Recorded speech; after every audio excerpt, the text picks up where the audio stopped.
하나님은 이 독생자 예수 그리스도를 우리에게 보내주셔서 십자가에서 우리의 모든 문제를 다 끝내시고 이제 그 예수 그리스도를 통해서 새로운 시작을 하게 하셨습니다.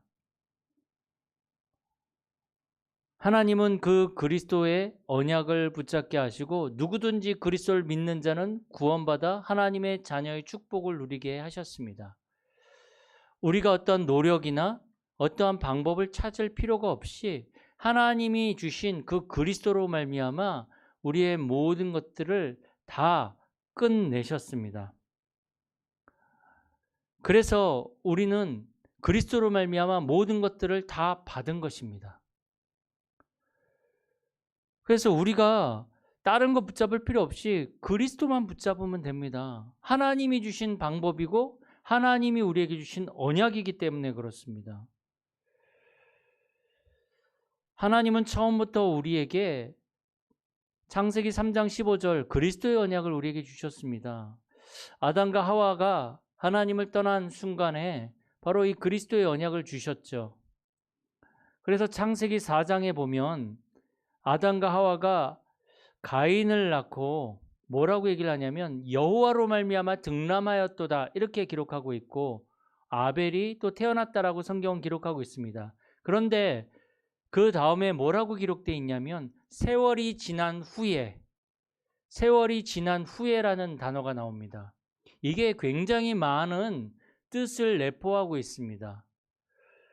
세월이 지난 후에 가인은 농사를 지어서 그 첫 소산을 여호와 앞에 드렸다 이렇게 기록하고 있죠.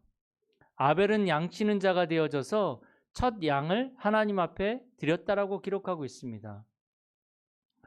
그런데 하나님이 가인의 제물은 받지 않으시고 아벨의 제물은 받으셔서 가인이 분노해서 아벨을 심히 미워했다라고 기록하고 있습니다.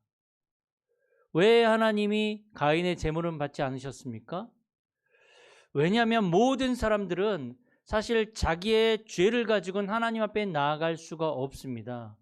그래서 하나님이 우리의 죄 문제를 해결할 수 있는 방법으로 바로 피 언약을 우리에게 주신 거죠. 희생제사, 나의 죄를 대신해서 이 짐승의 피를 내서 이 짐승이 나 대신 죽게 하는 거죠. 그 희생제사의 언약을 주셨는데 세월이 지난 후에 언약이 희미해져 버린 거죠. 언약을 놓쳐버린 거죠. 그러다 보니까 어떻게 됩니까? 언약을 놓쳐버리니까 복음이 희미해지니까 찾아오는 재앙과 고통과 저주를 막을 수가 없는 거죠. 오늘 이 내용을 보면 이 이삭이 사실 아브라함에게 많은 재산을 받았습니다. 그런데 이 이삭이 아무런 걱정거리가 없는데 단 하나 걱정이 있다면 자녀가 생기지 않는 거죠. 그래서 이 이삭이 20년 동안 자녀가 없었어요. 그런데 이 이삭은 그 문제를 가지고 여호와 앞에 기도했죠. 기도해서 하나님이 쌍둥이를 주셨습니다. 그런데 보니까 쌍둥이가 이 태에서 싸운단 말이죠. 그러니까 그 문제를 가지고 또 이삭은 하나님 앞에 나와서 기도합니다. 사실 기도의 사람이었거든요. 모든 것들을 다 기도로 하나님께 기도하고 묵상하던 그 영적인 사람이었습니다. 그런데 세월이 이렇게 지난 후에 시간이 흐르고 나서 보니까 오늘 본문에 에서와 야곱이 장성함에 에서는 익숙한 사냥꾼이라 들사람이 되고 야곱은 조용한 성격이라 장막에 거하였다 이렇게 기록하고 있습니다. 그러면서 이삭은 에서가 사냥한 고기를 좋아하여 에서를 사랑하고 리브가는 늘 집에서 집안일 이 야곱은 집에서 늘 리브가를 돕고 집안일을 도와서 리브가는 야곱을 사랑했다 이렇게 기록하고 있습니다. 이것만 보면 부모가 자녀를 사랑하고 또 자녀가 부모를 공경하는 아주 평화로운 집안입니다. 그러나 영적인 눈으로 볼 때는 모든 것들이 풍족하고 아무 문제가 없는 것 같지만 사실은 언약의 소중함과 언약의 가치가 점점 희미해져 가고 있습니다. 이삭과 이 리브가도 육신적인 기준에 따라 에서와 야곱을 사랑했을 뿐이지 사실은 이 후대에게 정확한 언약, 정확한 복음을 전달할 기록이 없습니다. 장자, 이 당시의 장자, 첫째는 언약의 대를 잇는 특별한 권한과 축복이 있습니다. 그런데 이 에서는요, 이 장자의 명분에 대한 소중함과 가치를 몰랐죠. 그래서 오늘 본문에 보면 사냥을 한 이후에 배가 고파가지고 동생 야곱이 팥죽을 쓰고 있는데 그 팥죽을 얻어먹기 위해서 장자의 명분을 파는 장면이 나옵니다. 그러니까 평상시 에서가 가지고 있는 이 장자의 명분에 대한 가치, 그 가치관을 보여주고 있는 거죠. 오늘 이 32절에 보면 에서가 얘기를 합니다. 내가 죽게 되었으니 무엇이 내게 유익하리요. 에서에게 있어서 이 장자의 명분은 팥죽 한 그릇보다도 가치가 없는 겁니다. 이거를 조금 우리에게 적용을 해서 생각을 해보면, 아니 우리가 지금 먹고 살기도 바빠 죽겠는데 장자의 명분이 무슨 필요 있냔 말이죠. 지금 내가 힘들게 이거 돈 벌기도 바쁜데 무슨 영적인 거, 뭐 예배, 뭐 말씀에 집중하는 거, 이게 뭐가 필요 있냔 말이죠. 육신적인 것만 알고 영적인 축복을 모르는 것입니다. 사실 이 장자의 명분을 가지고 싶어 했던 야곱도 장자의 그 언약적 의미보다는 육신적인 축복에 더 욕심을 가졌던 것 같습니다. 왜냐하면 장자에게는요, 재산을 2배나 더 많이 물려주는 그게 있거든요. 그러니까 야곱도 장자의 명분을 얻고 싶어하는 그 중심에는 언약적 의미보다는 육신적인 욕심이 더 앞섰던 거죠. 그러니까 자녀를 사랑한 이삭과 리브가 또 그 자녀인 에서와 야곱 모두 이 언약이 희미해져 가고 있었던 것입니다.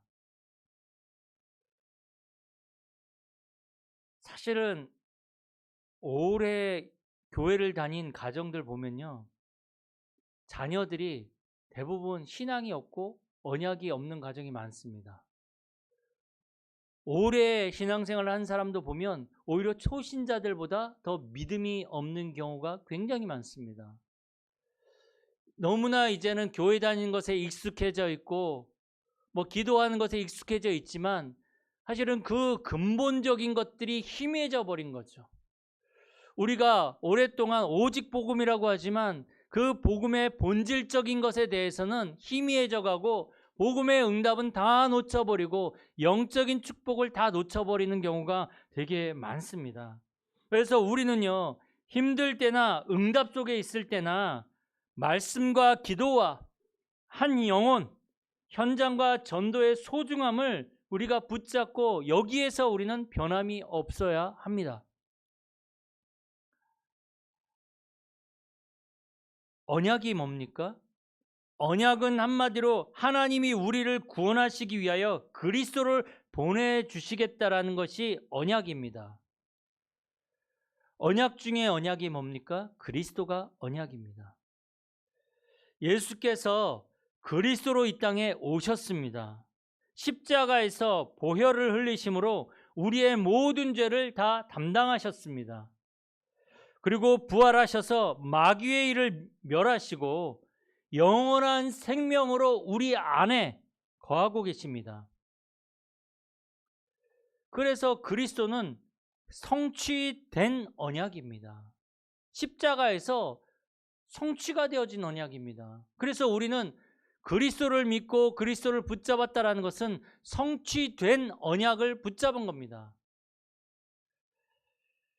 그리고 이 성취된 그리스도의 복음이 땅끝까지 증거되게 하시는 성취되어질 언약, 세계복음화의 이 언약을 우리에게 주신 것입니다. 이미 그리스도는 십자가에서 모든 언약을 성취하셨고 이 그리스도가 땅끝까지 전달되어지는 세계복음화에 성취되어질 언약을 우리에게 주신 것입니다. 그 언약 가운데 우리가 예배드리고 있는 것입니다. 하나님이 성취하신 언약 그리스도, 성취하실 언약 세계복음화, 이 언약의 소중함과 가치를 우리가 알아야 됩니다. 왜 현장이 무너집니까? 우리가 뉴스를 보거나 주변의 이야기를 들어보면 말도 안 되는 일들이 벌어지고 있습니다. 막 사람들이 모르는 사람인데 칼로 찔러 죽이고, 며칠 전에도 있었죠. 중학생이 학교에서 여자아이가 자기를 무시했다고 그 집 아파트 앞에 가서 그 문이 열릴 때까지 기다렸다가 중학생이 칼 들고 그 엄마와 또 딸 둘을 칼로 막 찔렀잖아요. 이런 말도 안 되는 일들이 벌어지고 있고, 많은 사람들이 지금 막 며칠 전에도 연예인이 또 자살했죠. 막 이러한 일들이 많이 벌어지고 있습니다. 왜 이렇게 세상이 고통과 어려움 가운데 무너지고 있습니다? 왜 이렇게 어려움을 당하고 있습니까? 하나님은 그리스도로 십자가에서 모든 것을 끝내셨는데 사람들은 들은 적이 없기 때문에, 말해주는 자가 없기 때문에 모르고 지금 죽어가고 있는 것입니다. 다 믿게 하는 것이 아니고 다 듣게 하라고 하셨습니다. 우리 필리핀 가족들이 다 믿겠습니까? 아닙니다. 그러나 필리핀 가족들이 다 듣게 하라는 거죠, 복음을. 그 중에서 하나님이 예비하신 사람들, 또 복음에 반응하고 살아나는 사람들이 있다라는 거죠. 그래서 복음을 다 믿게 하는 게 아니고 복음을 다 듣게 해야 됩니다. 그래서 우리는 계속 이 생일 파티 잔치라든지 또 기회만 되면 복음을 선포해서 복음을 듣게 하는 겁니다. 그래서 살아나는 사람은 살아나는 거죠. 사단에게 잡혀있는 사람에게서 흑암이 무너지는 거죠. 그래서 우리는 정말로 세월이 지나도 하나님이 성취하신 언약 그리스도의 소중함과 가치를 절대로 놓치면 안 됩니다. 복음의 소중함과 가치를 붙잡고 우리의 인생이 살아가야 됩니다. 이거 놓치면 우리도 무너진 현장 속에서 우리도 무너질 수밖에 없습니다. 그래서 로마서 1장 16절에 보면 사도 바울은 고백합니다. 내가 복음을 부끄러워하지 아니하노니 이 복음은 모든 믿는 자에게 구원을 주시는 하나님의 능력이 됨이니라. 나를 구원하신 하나님의 능력이 복음인데 이 복음이 부끄럽습니까? 이 복음이 얼마나 자랑스럽습니까? 나를 구원하신 하나님의 능력입니다. 그래서 고린도전서 1장 18절에도 보면 십자가의 도가 멸망하는 자들에게는 미련한 것이요 구원을 받는 우리에게는 하나님의 능력이라. 나를 위한 십자가의 보혈과 사랑이 얼마나 소중합니까? 그리스도는 우리에게 구원을 주시는 유일한 이름입니다. 원래의 인간의 축복을 회복하는 이름입니다. 인간의 근본 문제를 해결하는 유일한 이름입니다. 사단과 재앙과 지옥에서 우리를 구원하신 이름, 우리 안에 하나님의 나라 이루시는 유일한 이름이 그리스도입니다. 그리스도로 임하는 하나님의 나라, 그 사람이 움직일 때 나타나는 하나님 나라의 일,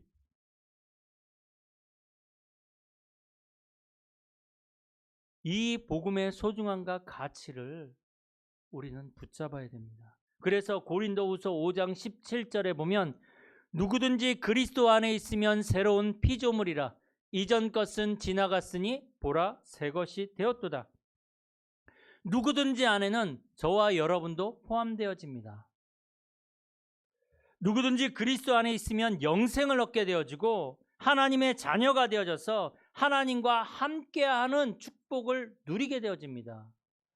로마서 8장 1절 2절에 보니까 이제 그리스도 안에 있는 생명의 성령의 법이 우리를 구원하고 또 그 안에 있는 자에게는 결코 정죄함이 없다라 그랬습니다. 그리스도 안에 있는 생명의 성령의 법이 죄와 사망의 법에서 너를 해방하였습니다. 다시는 사탄과 재앙이 지옥이 우리를 삼킬 수 없게 되어진 것입니다. 복음의 소중함과 가치. 그래서 사도행전 4장 12절에 보면 천하 인간의 구원 얻을 만한 다른 이름을 우리에게 주신 적이 없음이니라. 우리에게 구원을 주시는 유일한 이름이 바로 예수 그리스도입니다. 우리가 성경과 역사 속에서 복음을 놓칠 때마다 재앙이 그 시대를 덮쳐서 노예되고 포로되고 속국되어지고 유랑민 되어지는 것을 우리는 분명히 잊지 말아야 됩니다. 복음 놓치면 어쩔 수 없습니다. 르네상스 시대 때에 하나님 하지 마라. 인간이 근본이다. 인간이 중심이다. 인간이 모든 것들 다 할 수 있다. 그래가지고 그때 일어났던 운동이 인본주의 운동이 일어났지 않습니까? 인간으로 돌아가자. 인간을 회복하자. 인간이 모든 것들 다 할 수 있다라고 했는데 그때 터진 게 세계 제1차 세계대전입니다. 처참하게 많은 사람들이 죽어갔죠. 인간이 중심이라고 했는데 인간의 잔인함과 인간의 그 탐욕과 그 모든 것들이 다 드러났습니다. 복음 놓치고 인본주의로 돌아가자고 했는데 이 복음만이 재앙을 막는 유일한 해답입니다. 아는 것과 누리는 것, 아는 것과 살리는 것은 다릅니다. 내 주위에 복음 운동이 일어나지 않으면 아직 누리지 못하고 있는 것입니다. 사실은 이제 하나님이 우리에게 조금씩 복음 운동을 일으키고 계십니다. 전도 운동을 일으키고 있는 거죠. 이게 이제 사실은 복음이 우리에게 누려지기 시작하는 것입니다. 하나님이 성취하신 언약, 예수 그리스도. 이 복음의 소중함과 가치를 누리시는 우리 모든 성도님들이 되어지길 축복합니다. 그러면 이 그리스도를 땅끝까지 전달하는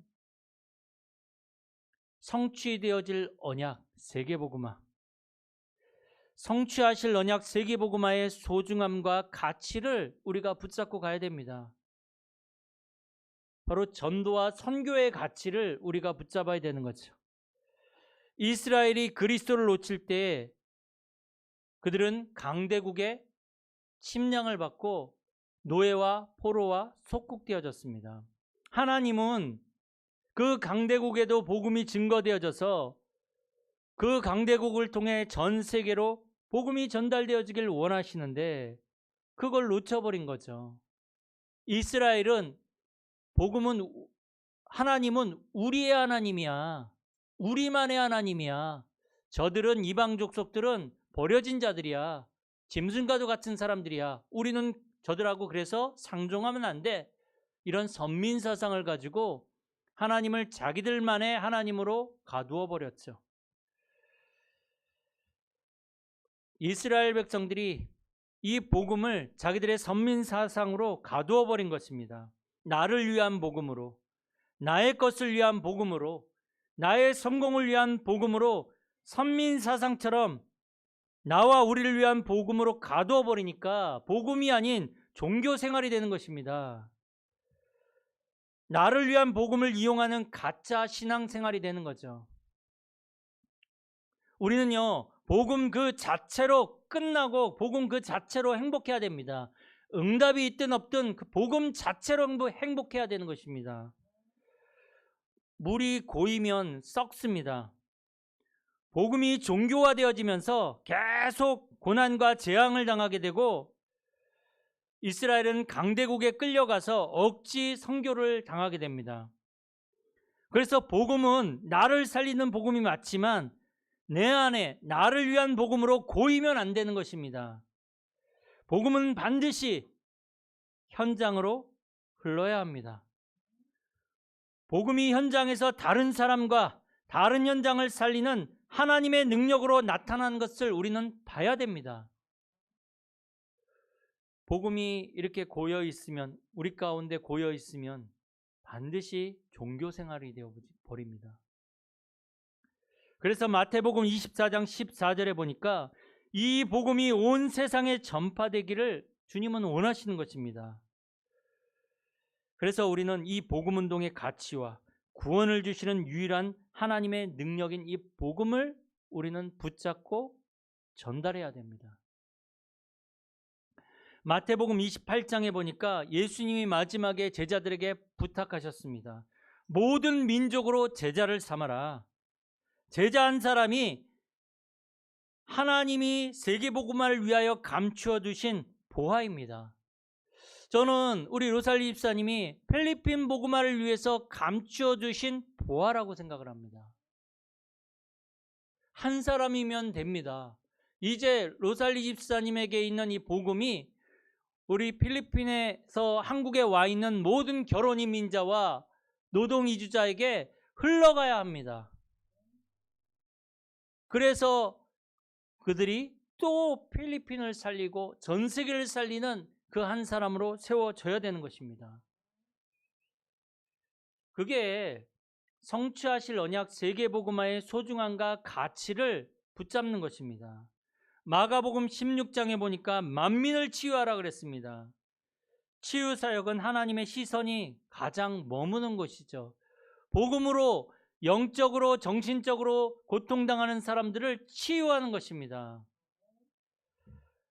요한복음 21장에 보니까 예수님이 내 어린 양을 먹이라고 말씀하셨습니다. 우리 렘넌트 운동은, 렘넌트를 복음으로 살리는 이 운동은 복음화의 대로를 여는 것입니다. 그리고 사도행전 1장 8절에 보면 땅끝까지 이르러 내 증인이 되리라 이렇게 말씀하셨습니다. 세계 재앙을 막고 주님 다시 오실 길을 예비하는 것이 바로 선교입니다. 우리가 여기에서 와 있는 필리핀 가족들을 돕고 그들의 자녀를 돕는 것이 선교입니다. 하나님이 성취하실 세계복음화의 언약을 우리가 붙잡고 그 응답 속에 있는 것입니다. 그래서 우리 교회는 다민족과 필리핀, TCK들을 오직 복음으로 우리는 살려낼 것입니다. 이걸 놓고 기도하고 우리의 삶의 모든 방향이, 우리의 교회의 방향이 그쪽으로 맞춰져야 됩니다. 우리 교회는요, 필리핀 가족들이 24 와서 머물고 쉬고 또 여기에서 은혜 받고 힘을 얻는 장소가 되어져야 됩니다. 그것을 놓고 기도하십시오. 어떻게 하면 우리 필리핀 가족들과 그 TCK들이 우리 교회에 와서 힘을 얻고 답을 얻고 여기서 쉼을 얻을 수 있을까? 계속 기도하면서 우리는 하나님이 주신 응답을 맛봐야 됩니다. 정말 제가 또 여러분들이 복음을 전하는 사람이 맞다면, 우리 교회가 정말 복음을 전하는 교회가 맞다면 하나님은 우리 교회를, 저와 여러분들을 반드시 승리하게 하실 것입니다.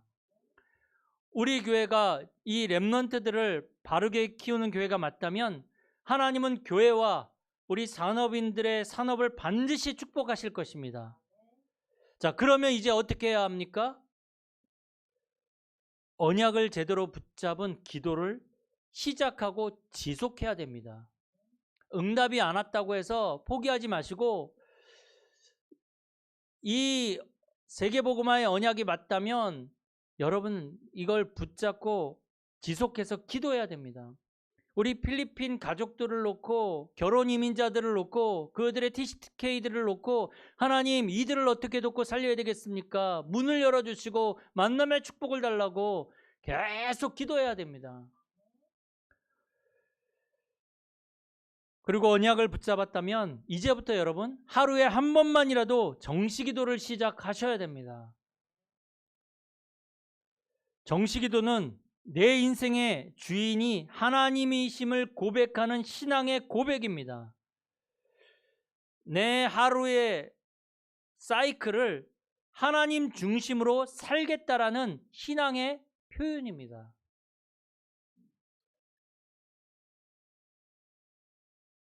저와 여러분들이 하나님이 주인임을 인정한다면 정시기도를 시작하시고 하나님이 주시는 힘 얻으시기 바랍니다. 그리고 언약을 24기도로 행복하게 누리시면 됩니다. 낮에 모든 만남과 일을 기도로 바꾸는 거죠. 생각을 기도로 바꾸는 겁니다. 우리 지연이가 공부하다가 머리가 막히면 하나님 나에게 이 시간에 지혜를 주셔서 공부할 수 있는 머리를 주시고 지속할 수 있는 힘을 주옵소서. 지금 공부가 안 됩니다. 공부할 수 있는 힘을 달라고. 그게 계속 24 기도하는 것입니다. 대화하는 거죠. 그리고 혹시 문제가 있고 문이 막혔을 때는 우리가 집중 기도와 특별 기도로 우리가 기도하는 겁니다. 우리 지금 하나님이 지금 필리핀 가족들을 향한 문을 열어주셨습니다. 뭐 해야 되겠습니까? 기도해야 됩니다. 기도로 그들을 살려야 되고 기도로 그들을 도와야 됩니다. 이번 한 주간에 하나님이 우리에게 주신 언약의 소중함과 가치를 회복하고 세계복음화에 쓰임받는 우리 모든 성도님들이 되어지길 축복합니다. 특별히 이번 주에 토요일 또 있을 그 파티를 통해 또 새로운 우리 필리핀 가족들이 옵니다. 또 정확한 복음이 전달되어질 수 있도록. 사실은 우리가 그걸 놓고 기도하는 자체가 세계복음화예요. 우리가 어디 멀리 가는 게 세계복음화가 아니고 그들을 위해서 기도하는 것 자체가 세계복음화입니다. 하나님은 모든 응답의 문들을 열어주실 줄 믿습니다.